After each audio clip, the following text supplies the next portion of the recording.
Telangana BJP అధ్యక్షుడిపైన clarity వచ్చేసింది. దానికి సంబంధించినటువంటి బ్రేకింగ్ న్యూస్ చూస్తున్నాం. మాజీ ఎమ్మెల్సీ రామచంద్రరావుకు హైకమాండ్ ఛాన్స్ ఇచ్చింది. అధిష్టానం తనపై ఉంచిన నమ్మకాన్ని నిలబెట్టుకుంటారన్నారు రామచంద్రరావు. బిగ్ టీవీతో ఎక్స్క్లూజివ్గా మాట్లాడారు ఆయన.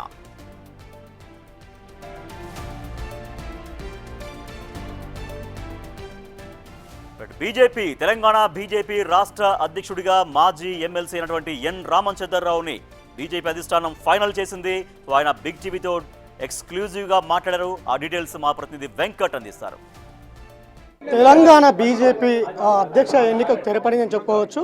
అధిష్టానం రామచంద్రరావు ఎమ్మెల్సీ మాజీ ఎమ్మెల్సీ రామచంద్రరావు వైపుకు మొగ్గు చూపింది అనేది కూడా చాలా స్పష్టంగా చెప్పింది. 2 గంటలకు బీజేపీ రాష్ట్ర కార్యాలయంలోకి వచ్చి ఆయన నామినేషన్ కూడా దాఖలు చేసే అవకాశం కనిపిస్తుంది. సరేంటి సార్, ప్రధానంగా మీ పేరు వినిపిస్తుంది అధ్యక్షునికి సంబంధించిన అంశంలో ఏం చెప్తారు? అధిష్టానము ఇటు రాష్ట్ర అధిష్టానము జాతీయ అధిష్టానం నా మీద పెట్టిన నమ్మకము, నేను వారికి శీర్ష వహించి ధన్యవాదాలు తెలుపుతూ ఉన్నాను. అదేవిధంగా కార్యకర్తలు, వేలాది మంది కార్యకర్తలు, లక్షలాది మంది కార్యకర్తలు, అదేవిధంగా వందల మంది నాయకులు భారతీయ జనతా పార్టీ సంబంధించినటువంటి దీనిలో వారందరి యొక్క సహకారంతో కలిసికట్టుగా సమగ్రత నాయకత్వంతో భారతీయ జనతా పార్టీని తెలంగాణలో అధికార దిశలో తీసుకుపోయేటువంటి ప్రధానమైన లక్ష్యం మాకుంది. ఆ ఒక లక్ష్యాన్ని కలిసి మేము ఆ లక్ష్యాన్ని చేరుకునే ప్రయత్నం చేస్తాం. సార్, ప్రధానంగా మీరు దీనికి జవాబు చెప్పాలి. చాలా ఏడాది నుంచి కూడా బీసీ ముఖ చిత్రంతో వెళ్తున్న లాస్ట్ ఎన్నికలు కూడా బీసీతో వెళ్ళింది. ఇప్పుడు కూడా బీసీ నేతకే అధ్యక్షుడు వస్తాయని కూడా నడిచింది. గత ఏడాది నుంచి కూడా ఎవరి లెక్కలు వాళ్ళకే ఉన్నాయి. చాలామంది నేతలు ఈటల రాజేందర్ పేరు, లేదంటే ధర్మపురి అరవింద్ పేర్లు కూడా తెర మీదకి వచ్చినటువంటి నేపథ్యం. ఇట్లాంటి టైంలో మీకు ఏ ఈక్వేషన్స్ తోటి అధిష్టానం ఈ వైపుకి వచ్చింది అంటే ఏం చెప్తారు? ఎవరు నడిపి నాకైతే తెలియదు, కానీ భారతీయ జనతా పార్టీ బీసీ పక్షము, భారతీయ జనతా పార్టీ బీసీ పక్షపాతి. భారతీయ జనతా పార్టీ నాయకులు సగం మంది బీసీలు, మా ఒక ముఖ్యమంత్రులు చాలామంది బీసీలు, మా ఒక ప్రధానమంత్రి బీసీ. మేము కులగన్న బీసీ దేశవ్యాప్తంగా తీసుకున్నది మేము. కాబట్టి ఒక అధ్యక్షుడు వేరే కులం ఉన్నంత మాత్రాన బీసీలను ఏం పెద్ద మేము దూరం పెట్టాం. బీసీలు మా ఒక ఓటు బ్యాంకు, మా ఒక బలమే బీసీలు. ఈరోజు భారతీయ జనతా పార్టీ ప్రధానమైన బలమే బీసీలు, ఓబీసీలు. కాబట్టి ఒక వ్యక్తి అధ్యక్షుడు అయినంత మాత్రాన ఆ సామాజిక వర్గం మాతోనే ఉంటుంది, మేము వాళ్ళతోనే ఉంటాం. అది గుర్తు. పార్టీ ముఖ్యం, ఇక్కడ వ్యక్తి కాదు. సార్, ఎట్లా మీకు అనేక సవాళ్ళు మీ ముందున్నాయి.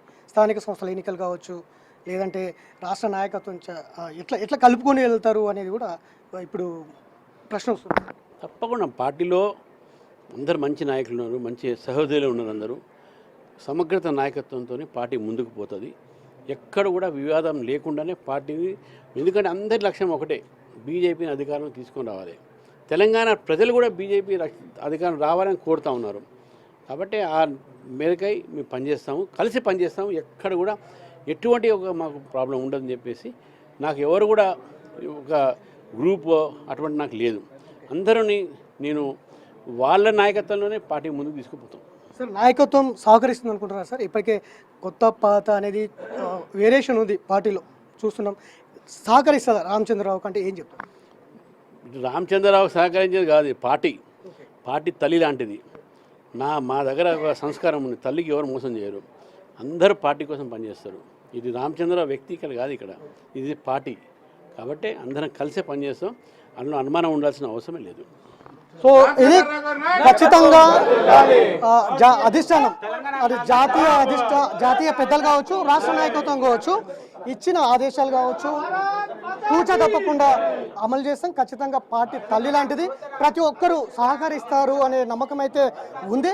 ఖచ్చితంగా బీజేపీ వచ్చే ఎన్నికల్లో బీజేపీ అధికారంలోకి తీసుకురావడమే లక్ష్యంగా పనిచేస్తాననే ధీమా అయితే వ్యక్తం చేస్తున్నటువంటి నేపథ్యం అయితే కనిపిస్తుంది. కానీ రాష్ట్ర నేతల్లో భిన్న అభిప్రాయాలు ఉన్నాయి, కొత్త పాత అనేవి కూడా ఉన్నాయి. కానీ ఏ మేరకు రాష్ట్ర నాయకత్వం సహకరిస్తుంది, ఏ విధంగా ముందుకు వెళ్తారు అనేది అయితే కొంత సస్పెన్స్ కొనసాగుతున్నటువంటి నేపథ్యం అయితే ఉంది. వీడియో జర్నలిస్ట్ గౌస్తో వెంకట్.